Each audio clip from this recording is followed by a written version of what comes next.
Good to have you with us. Welcome to the News Hour. Ethiopia's state media is reporting that the second phase of filling the controversial Grand Renaissance Dam is nearly complete.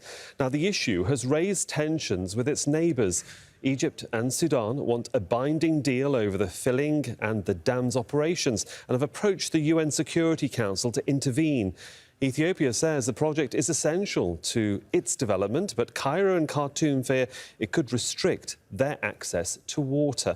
Let's go straight over to Catherine Soy, joins me now from Addis Ababa. It does seem, Catherine, that matters are coming to a head in the region. Yes, it does. We're still trying to get in touch with officials at the Ministry of Irrigation to give us more detail of this. But then it has been announced that the state broadcaster and other government news agencies saying that the dam filling is near completion, quoting sources at the Ministry of Information who are saying that there were no major problems. But as you mentioned, it has caused a lot of tension between Ethiopia and those downstream countries, Egypt and Sudan, who are worried about what this could do to their own water flows along the Nile. They are saying that there needs to be a binding legal agreement before any operations on the dam. Had asked Ethiopia to stop this process until that agreement is reached. But Ethiopia has said, no, that cannot happen. We will continue. The Prime Minister has been speaking about it, saying that Ethiopia does not intend to harm any of these countries, but then it's going to do whatever it can. His administration is going to do whatever it can to protect this process of the filling that started earlier in the month. You talked about the UN Security Council meeting. The members of the UN Security Council meeting all seem to be leaning towards going back to talks mediated by the African Union. We know previous talks mediated by the African Union have failed, but Ethiopia also says that this is an Africa problem that needs to be dealt with by the African Union. Egypt and Sudan are saying that they need mediation from the UN, the European Union, and so on. But a lot of people here in Ethiopia are saying that they're waiting for this project to be complete. They're waiting, they're hoping for those benefits.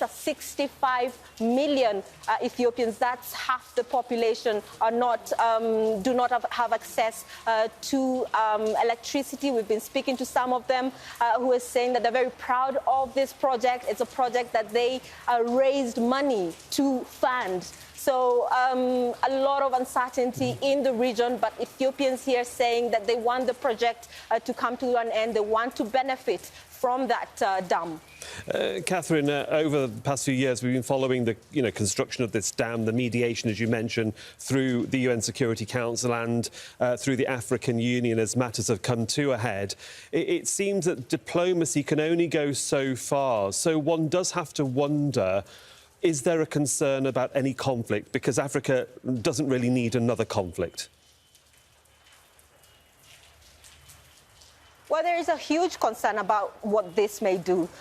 Egypt and Sudan both are saying that they do not want any conflict. But recently we saw training of forces by both countries, and this caused concern here in Ethiopia. In Ethiopia as well, we've seen a build-up of troops around the dam filling site. We heard the Prime Minister saying that one of the reasons why they withdrew soldiers from Tigray, where there's an ongoing conflict, so one of the reasons they withdrew soldiers from there is to prepare for a possible external threat. So all this talk is causing quite a lot of concern, but all the countries are agreeing that there is no appetite for a conflict. They say that diplomacy is the only way to go. The UN Security Council has said that these countries should go back to talks mediated by the African Union. There's a lot of concern, yes, but a lot of people we've talked to here in Ethiopia and in those other two countries as well, saying that there is no appetite for a conflict. This needs to be resolved, but a binding solution, a binding legal agreement must be in place so that everyone can be on the same page on the operations of this dam. Catherine Soy there for us in Addis Ababa. Thank you.